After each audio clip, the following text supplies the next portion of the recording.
नमस्कार, स्वागत है आपका एनडीटीवी नेटवर्क पर। आप देख रहे हैं एनडीटीवी राजस्थान। आज अपनी बात में बात करेंगे एक ऐसे विषय की जिसकी लगातार बने रहने से हजारों लोगों को दिक्कतों का सामना करना पड़ रहा है। किसी एक ज़िले में नहीं, किसी एक शहर या गांव में नहीं, बल्कि राजस्थान के अलग अलग ज़िलों से जो स्थिति, जो तस्वीर सामने आ रही है, आज उस पर बात करेंगे।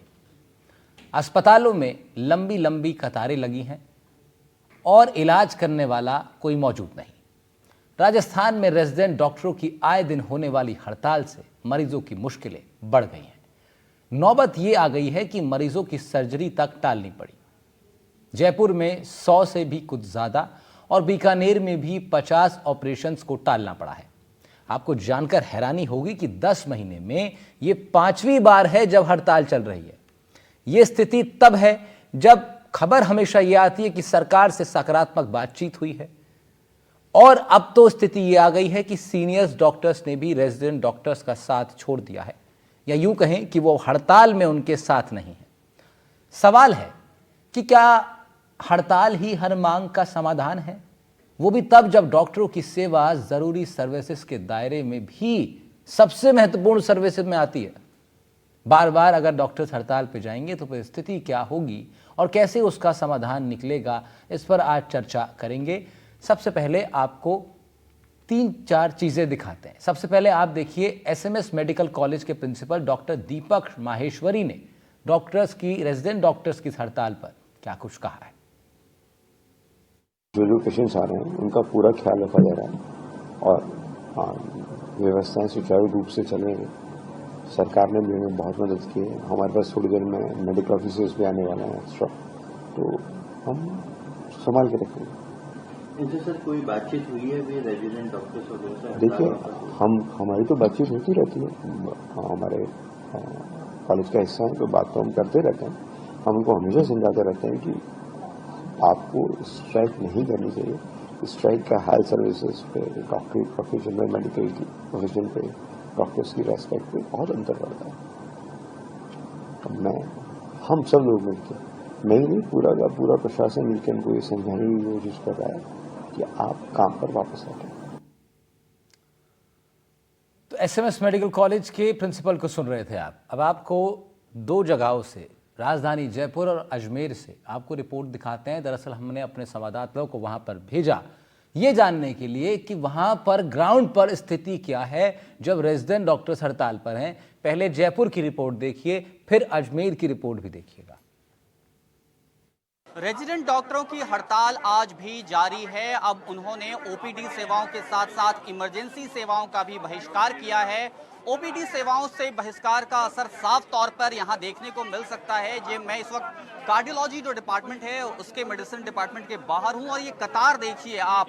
अभी इस वक्त कतार में 100 से अधिक लोग हैं। कई लोग ऐसे हैं जो पिछले 2 घंटे 3 घंटे से लाइन में इंतजार कर रहे हैं, बावजूद इसके उनका नंबर अभी तक नहीं आया। कुछ लोग ऐसे भी हैं जो पिछले 2-3 दिनों से कोशिश कर रहे हैं कि वो डॉक्टर से मिल पाए, लेकिन नहीं मिल पा रहे हैं। कहाँ से आए हैं आप, क्या समस्या है आपकी? मैं ब्रज बिहारी शर्मा हूँ सर। मैं हार्ट का पेशेंट हूँ। मुझे 3 छल्ले मेरे डल रहे हैं। हर महीने मुझे बहुत परेशानी होती है। अभी कितने दिनों से आप कोशिश कर रहे हैं डॉक्टर से मिलने की? डॉक्टर से पिछली बार मेरे को बहुत परेशानी हो गई थी, मेरे दर्द भी हो गया था। फिर उन्होंने अंदर लिया मेरे को, मेरा 80-90 नंबर था। ऐसे मेरे को हर साल परेशानी होती है। मेरे समस्या है खास तौर पे उन लोगों की जो यहाँ पर अलग अलग जिलों से आए हैं, दूर दराज से आए हैं। उनके पास जयपुर में कोई ठिकाना नहीं है और आज अगर उनका नंबर नहीं आता है जिसकी बात वो कर रहे हैं, तो वापस से उनको घर जाना होगा, फिर से इंतजार करना होगा और अगली बार आना होगा। तो निश्चित रूप से बहुत बड़ी समस्या यहाँ पे लोगों को, खासतौर पे जो मरीज दूर दराज से आ रहे हैं एसएमएस अस्पताल में, क्योंकि एसएमएस अस्पताल एक ऐसा अस्पताल है जहाँ दूर दराज से लोग आते हैं, सबसे बड़ा अस्पताल है प्रदेश का। वहाँ पर डॉक्टरों की स्ट्राइक की वजह से इन मरीजों को इसका जो पूरा भुगतान है वो करना पड़ रहा है। लोग आ रहे हैं, उनको इलाज नहीं मिल रहा और इलाज न मिलने के बाद वो अपने घरों की ओर वापस जाने को भी मजबूर हो रहे हैं। प्रशासन की तरफ से कवायद जरूर ये कही जा रही है कि 50 डॉक्टरों को लगाया गया है, लेकिन जहां पर रेजिडेंट इतनी बड़ी संख्या में थे उसके आगे 50 की संख्या काफी छोटी है। जयपुर से कैमरा सहयोगी पुष्पेंद्र तिवारी के साथ सोमू आनंद, एनडीटीवी। जवाहरलाल नेहरू चिकित्सालय में 2 दिन से रेजिडेंट डॉक्टर की स्ट्राइक चल रही है।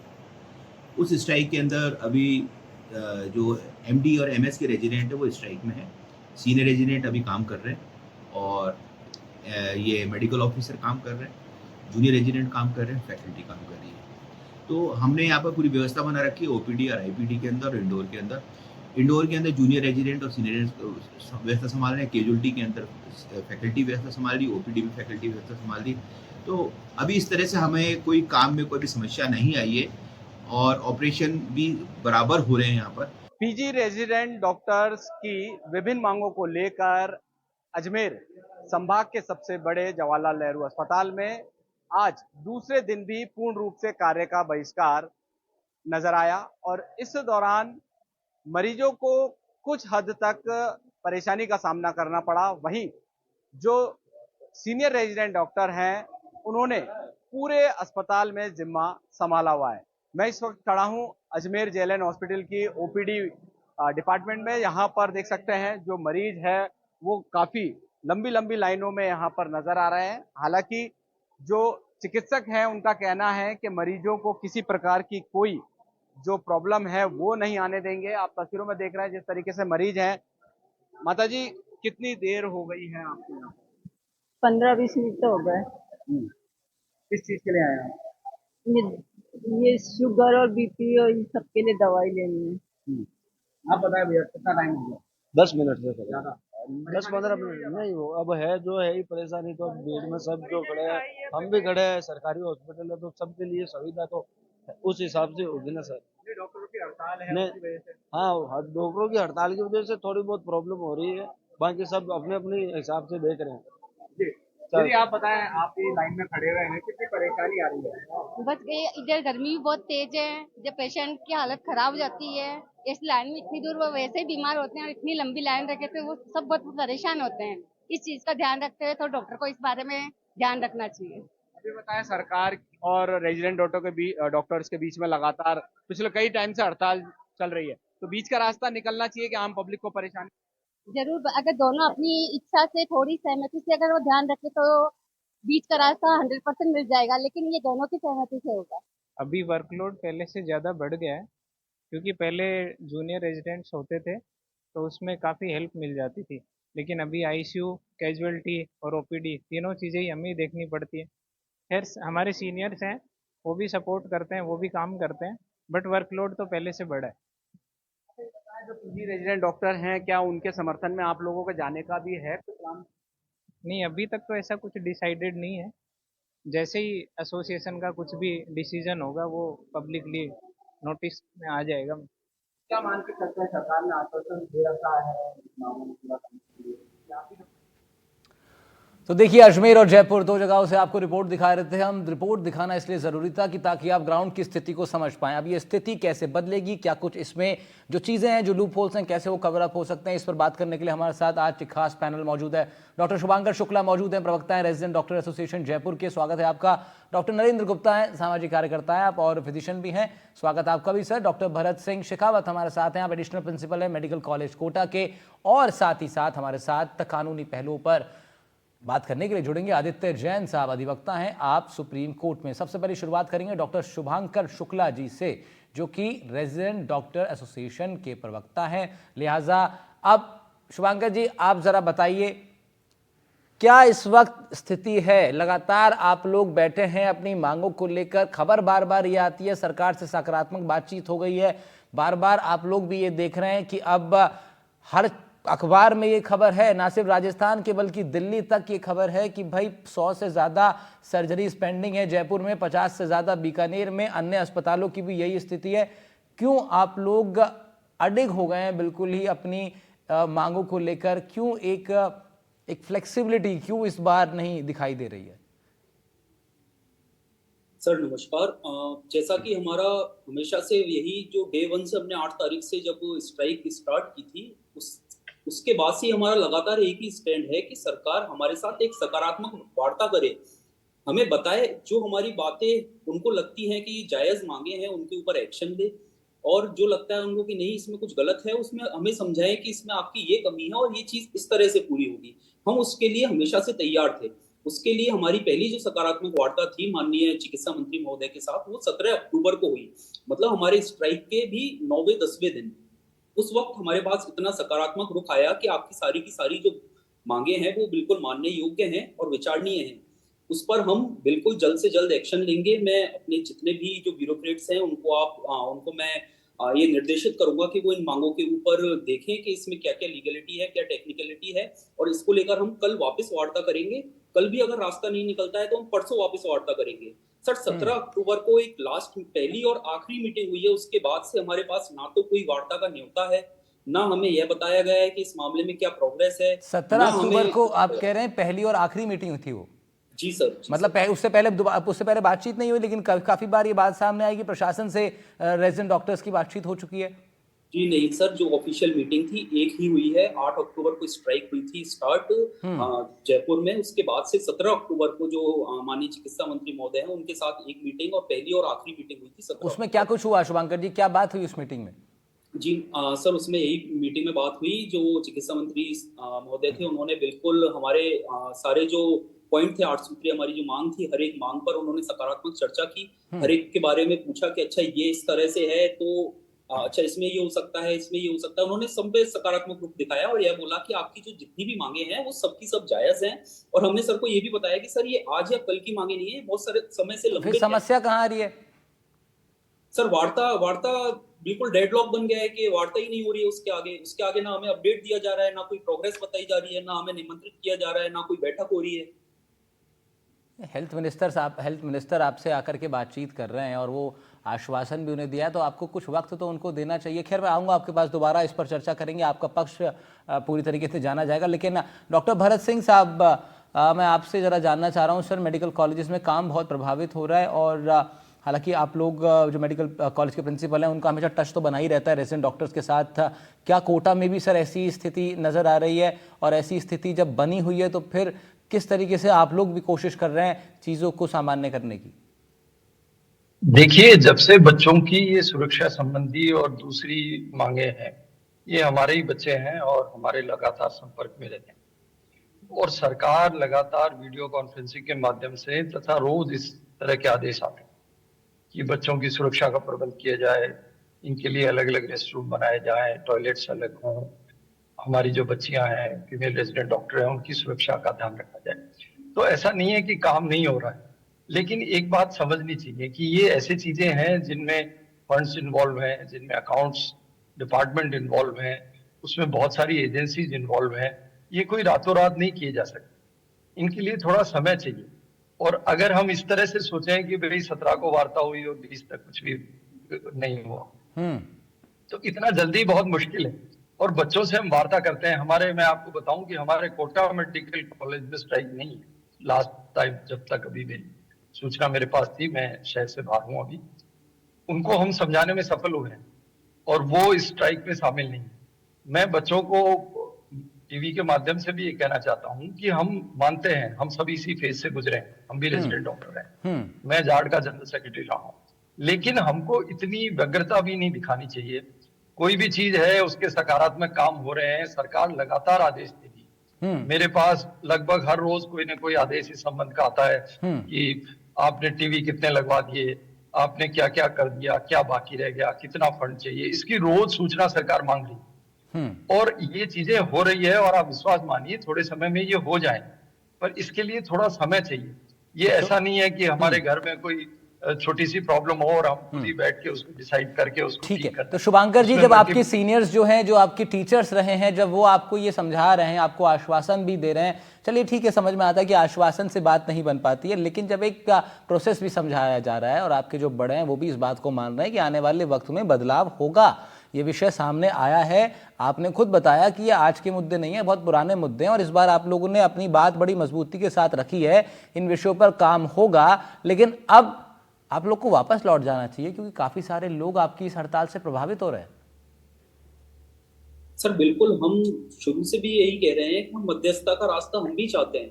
हम केवल इस वजह से अब हमें इस तरह से, जैसे कि आप भी देखोगे, इस तरह से नैरेटिव बनाया जा रहा है, इस तरह से प्रोजेक्ट किया जा रहा है कि 10 महीने में 5 हड़ताल हो गई, 1 साल के अंदर 6 स्ट्राइक हो गई, जबकि यह नहीं देखा जा रहा कि बेसिक मुद्दे जो थे वो हमेशा से एक ही थे। बहुत सारी ऐसी चीजें हैं जिसमें, अब जैसे कि इसी वाले सेफ्टी एंड सिक्योरिटी वाले मुद्दे पे मैं आपको बताऊं कि जब आरजीकर जैसी देशव्यापी घटना थी जो अपने भारत में कोलकाता में हुई थी, उसमें सुप्रीम कोर्ट ने स्वतः संज्ञान लिया था। उसके अंदर एक कमेटी बनी थी, उसके में सरकार ने खुद हमारे पास लिखित में आदेश है कि 30 दिन के अंदर अंदर ये जो है कमेटी बनवाकर और इसका निराकरण करवाया जाएगा। अगर 30 दिन में ये नहीं होता है, तब हमने सरकार से बोला था कि आप 30 दिन नहीं सर, आप 45 दिन लीजिए। 45 दिन बाद पर आप हमें ये सारी जो आप भी निराकरण के जो उपाय हैं उनको ग्राउंड पर, उसको रियलिटी में उतार कर जिस धरातल पर हमें दिखे, इस तरह से दिखाइए। 45 दिन बाद भी वह काम नहीं होता है। जनाना अस्पताल में रिसेंटली, आपको पता है, ज्यादा पुरानी बात नहीं है, 6 या 7 दिन पहले, 8 दिन पहले जनाना अस्पताल में एक लेबर रूम में एक हमारी साथी महिला रेजिडेंट डॉक्टर जो पिछले 24 से 48 घंटे से काम कर रही थी, उसके साथ वापस वही घटना हो जाती है। उसको थप्पड़ मारा जाता है एक पेशेंट का अटेंडेंट के द्वारा। तो सर ये तो फिर कंसर्न रहेगा ही ना हमारा कि हम हर बार अगर आश्वासन लेके बैठ जाएंगे और उसके बाद हमारी कोई सुनेगा नहीं, तो हम कहाँ जाएंगे? हमें कोई तो रुख अपनाना पड़ेगा, हमारी भी मजबूरी है, हम काम पर आना चाहते हैं, पर हमें कोई सकारात्मक रुख तो दिखाए। ठीक है, डॉक्टर नरेंद्र गुप्ता साहब, आपका क्या पक्ष है इस पूरे मामले पर? बड़ा पेचीदा ये मामला होता जा रहा है। बीच में ऐसा लगा था कि अब रास्ते खुल जाएंगे, सरकार से बात हुई रेजिडेंट डॉक्टर्स की, और रेजिडेंट डॉक्टर खुद कह रहे हैं कि बड़ा सकारात्मक वो बातचीत हुई थी, लेकिन उसके बाद सरकार ने भी कोई आगे बहुत जल्दी में पहल नहीं की है। क्या सरकार भी थोड़ा सा क्या इसको टालना चाहती है, या फिर आप किस तरीके से देख रहे हैं इस विषय को? तो बहुत बहुत धन्यवाद मुझको इस चर्चा में सम्मिलित करने के लिए जी। और जैसा कि ये जो रेजिडेंट डॉक्टर्स एसोसिएशन के जो प्रतिनिधि बतला रहे हैं, तो उनकी जो मांगे हैं वो निश्चित रूप से ना केवल उनकी मांगे हैं, कोई भी सरकारी सेवा में सेवा प्रदाता है उन सभी की मांगे हैं। केवल वो डॉक्टर्स की मांग नहीं है, नर्सेज की भी यही मांग होगी, लैब टेक्नीशियंस की भी यही मांग होगी, फिजियोथेरेपिस्ट की भी यही मांग होगी, और ना केवल मेडिकल एंड हेल्थ डिपार्टमेंट के लोगों की मांग होगी, और जो सेवा प्रदाता हैं उन सब की भी यही मांग होगी कि उन सब की सुरक्षा, उनके लिए बेहतर व्यवस्था और वो सब होनी चाहिए। पर जैसा डॉक्टर भगत सिंह जी कह रहे थे, मतलब मेरे को अभी भी याद है जब मैं मेडिकल कॉलेज में पढ़ता था, तब शायद पहली बार कभी मेडिकल कॉलेज में स्ट्राइक हुई, उससे पहले कभी स्ट्राइक ही नहीं हुई। तो मतलब मैं तो करीबन 76 में था, तो 76 से पहले इतने टाइम तक कभी किसी मेडिकल कॉलेज राजस्थान में कभी स्ट्राइक नहीं हुई। तो स्ट्राइक का तो खैर अब एक प्रचलन बन गया है, और कोई भी छोटी सी भी अगर कहीं भी नाराजगी होती है तो उस पर ये स्ट्राइक कर देना अपने आप में बिल्कुल भी ठीक काम नहीं। एक तो ये बात हमको समझ देनी चाहिए कि ये जो स्ट्राइक हो रही है, ये केवल ये जो 5 मेडिकल कॉलेज हैं पुराने, उन्हीं के रेजिडेंट डॉक्टर्स स्ट्राइक कर रहे हैं, न तो किसी प्राइवेट मेडिकल कॉलेज का कोई रेजिडेंट स्ट्राइक पे है। जैसे जितने भी प्राइवेट ये उदयपुर में है या जयपुर में, वहां नहीं कर रहे हैं। जो राजस्थान मेडिकल एजुकेशन सोसाइटी के द्वारा बनाए गए मेडिकल कॉलेज जैसे भीलवाड़ा में है, डूंगरपुर में है, पाली में है, सिरोही में है, वहां के रेजिडेंट्स भी कोई स्ट्राइक पे नहीं है। तो उसका एक मूल कारण ये भी है निश्चित रूप से कि ये जो 5 मेडिकल कॉलेजेस के रेजिडेंट जो स्ट्राइक कर रहे हैं, ये स्ट्राइक इसलिए कर रहे हैं कि वहां पे मरीजों की भी बहुत ज्यादा संख्या है, बहुत ज्यादा दबाव है, सबसे बड़ी संख्या में मरीज वहीं पे जा रहे हैं, और इसके कारण से सारी व्यवस्था में परेशानियां। उस परेशानी वाली व्यवस्था को ठीक करने के लिए हमको व्यवस्था को कुछ विकेंद्रीकृत करने की जरूरत है, जिससे कि हर जगह स्थिति को एक इस स्थिति में लिया जा सके, जिससे कि ये जो इस तरह की अव्यवस्था फैल रही है, या जो मरीज और डॉक्टर के बीच में जो तनाव बन जाता है, अविश्वास बन जाता है, लड़ाई झगड़े जैसी स्थिति आती है, उसका मुख्य कारण ही सबसे बड़ा ये है। उसी के कारण ये स्ट्रेस की स्थिति बन गई है। तो ये सबको एक, लेकिन नरेंद्र जी फिर इसमें डॉक्टर साहब सवाल ये है कि क्या स्ट्राइक ही एकमात्र जो रास्ता है, नरेंद्र गुप्ता साहब, क्या वो अगर मांगे जायज भी हैं? जैसा आपने कहा कि जो रेजिडेंट डॉक्टर्स की मांगे वो कोई अलग से कोई मांग तो है नहीं, वो सामान्य मांगे, और ये भी बड़ी एक बात है जो कि देखना चाहिए हमारी व्यवस्था को कि भाई सामान्य मांगे जो हैं, जो कि ऑब्वियस मांगे हैं, वो पूरी नहीं कर पाए हम लोग बहुत दिनों से। ये अपने आप में एक सवाल तो है ही, लेकिन फिर भी क्या हड़ताल ही एकमात्र रास्ता बचता है इन सब चीजों के लिए? नहीं, हड़ताल तो वास्तव में इसका कोई भी रास्ता नहीं है। हड़ताल करने का न तो डॉक्टर्स को लाभ है, क्योंकि वो भी अपना टाइम इसमें गंवा रहे हैं, और हर एक का जीवन महत्वपूर्ण है, डॉक्टर का जीवन भी महत्वपूर्ण है अगर वो लगातार यहाँ पढ़ते रहेंगे। क्योंकि मेरे को याद है कि मेरे ही टाइम पे पहली बार राजस्थान के मेडिकल कॉलेज में एग्जाम पोस्टपोन हुए थे, तो इनके भी अब एग्जाम पोस्टपोन होंगे, इनको भी देरी से एग्जाम मिलेगा, तो इनका अपना जो प्रोफेशनल लाइफ है वो छोटी हो जाएगी। तो हड़ताल करना तो किसी भी हालत में किसी भी कारण से एक अच्छी चीज नहीं है। ठीक है, अब ये समझ लेते हैं जरा, अब तमाम डॉक्टर्स की राय हमने ली है। हमने प्रिंसिपल साहब को सुना, कोटा मेडिकल कॉलेज के, हमने रेजिडेंट डॉक्टर्स के प्रवक्ता को सुना, और साथ फिर हमने साथ ही साथ हमने नरेंद्र गुप्ता जी से उनके अनुभव के आधार पर जाना। अब जरा आदित्य जैन साहब हमारे साथ हैं, आप अधिवक्ता हैं सुप्रीम कोर्ट के। अब इसका कानूनी पहलू क्या है, दरअसल मैं भी समझना चाह रहा था और शायद हम पैनल भी हमारा समझना चाहेगा। आदित्य जैन साहब, क्योंकि रेजिडेंट डॉक्टर सरकारी डॉक्टर्स है, कानून क्या कहता है इस पूरे विषय को लेकर के कि क्या जो सरकारी जो लोग हैं जिन्होंने अपने अपने अपने मर्जी से ये चुना, ये ऑप्शन चुना कि हम सरकारी सेवाओं में काम करेंगे, उनके पास कानूनी दायरा उनके लिए क्या कहता है अपनी मांगों को मनवाने के लिए? क्या जब वो हड़ताल पे जा सकते हैं, क्या ये कानूनी करेक्ट है कि नहीं?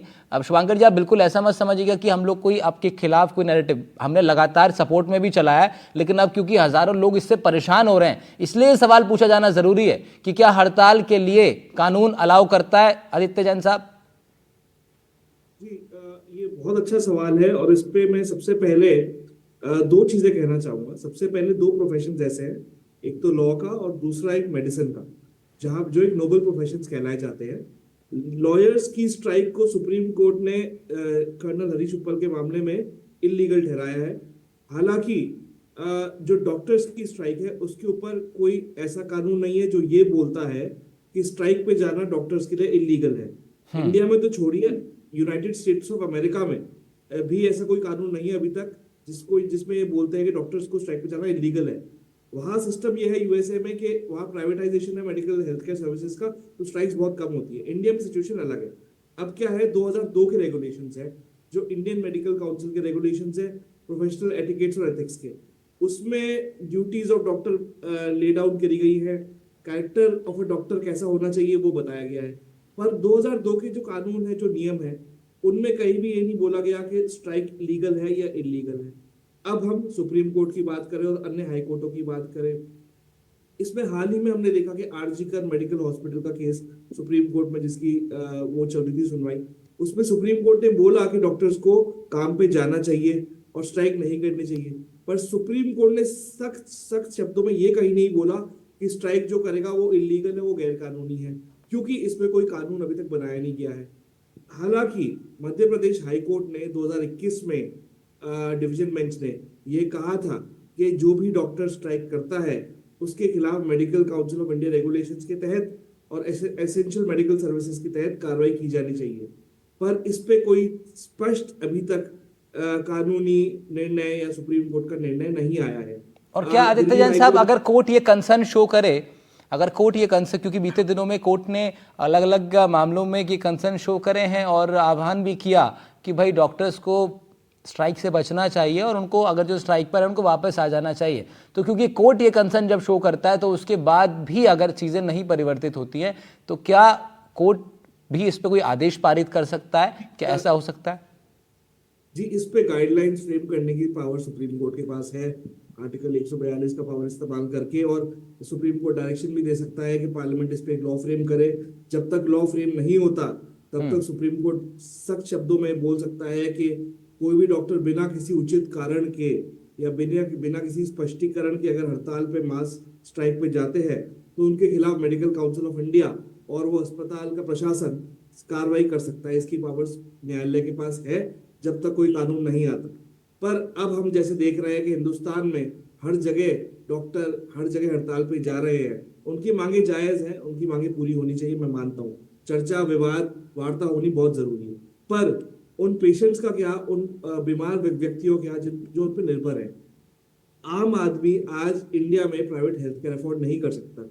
अगर सरकारी डॉक्टर हर थोड़े थोड़े दिनों में हड़ताल पे जाएंगे तो फिर मेडिकल जो इंफ्रास्ट्रक्चर है, मेडिकल जो सारा वो है ढांचा, वो पूरा कोलैप्स कर जाएगा। पूरा कोलैप्स कर रहा है, पूरा कोलैप्स वो करने लगा है आदित्य जी, क्योंकि इसीलिए ये कंसर्न बार बार निकल करके आ रहा है कि या तो सरकार बहुत तेजी से इस पर काम करे, रेजिडेंट डॉक्टर से बात करे। शुभांकर साहब, ये देखिए, आदित्य जी ने जो पूछा है ये भी एक आम आदमी का सवाल है कि भाई अगर मैं अस्पताल प्राइवेट जा नहीं सकता, सरकारी में आप बैठे नहीं हो, तो मैं जाऊँ कहाँ? तो इस पर क्या रेजिडेंट डॉक्टर्स ने क्या इस पर सोचा है, जरा बहुत शॉर्ट में बताइएगा, फिर मैं एक सवाल और लूँगा बस।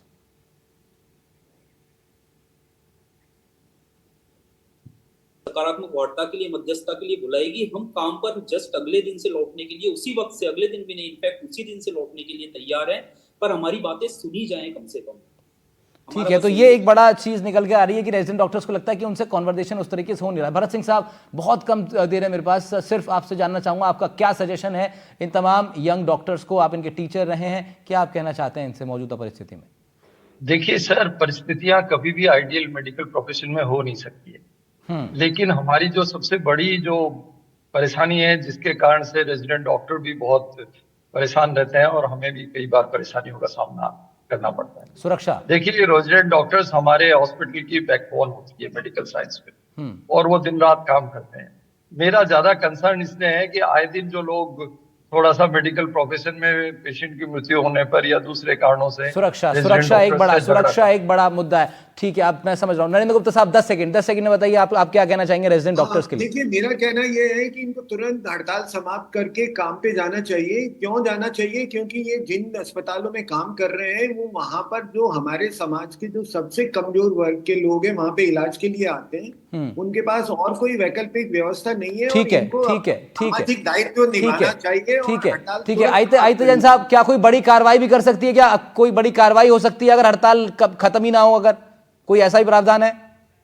जी, अगर मामला न्यायालय के समक्ष जाता है तो न्यायालय स्पष्ट तौर पे डॉक्टरों को आदेश दे सकती है कि अगर आप काम पर नहीं गए पर आपके खिलाफ अनुशासनात्मक कार्रवाई हो सकती है। ठीक है, यानी कानूनी पेश भी अभी खुले हुए हैं, सब चीजें अभी कानूनी पेश भी खुले हुए हैं, लेकिन रेजिडेंट डॉक्टर्स का अपना एक मत है। फिलहाल मैं शुक्रिया कर रहा हूं, आप सभी लोगों का समय कम था, इसलिए मैंने कोशिश करी सब लोगों का जवाब लेने। भरत सिंह साहब शुक्रिया, नरेंद्र साहब शुक्रिया, आपको आयते जी बहुत शुक्रिया, शुभांकर शुक्ला आपका भी शुक्रिया, आपने अपना पक्ष रखा। तो इस मुद्दे पर आज हम लोग इसलिए बात कर रहे थे क्योंकि रेजिडेंट डॉक्टर्स की हड़ताल से हजारों लोग प्रभावित हो रहे हैं। अभी ऑप्शंस खुले हुए हैं, सरकार का पक्ष आएगा, जल्द आएगा, ऐसी उम्मीद कर रहे हैं। फिलहाल इतना ही, नमस्कार।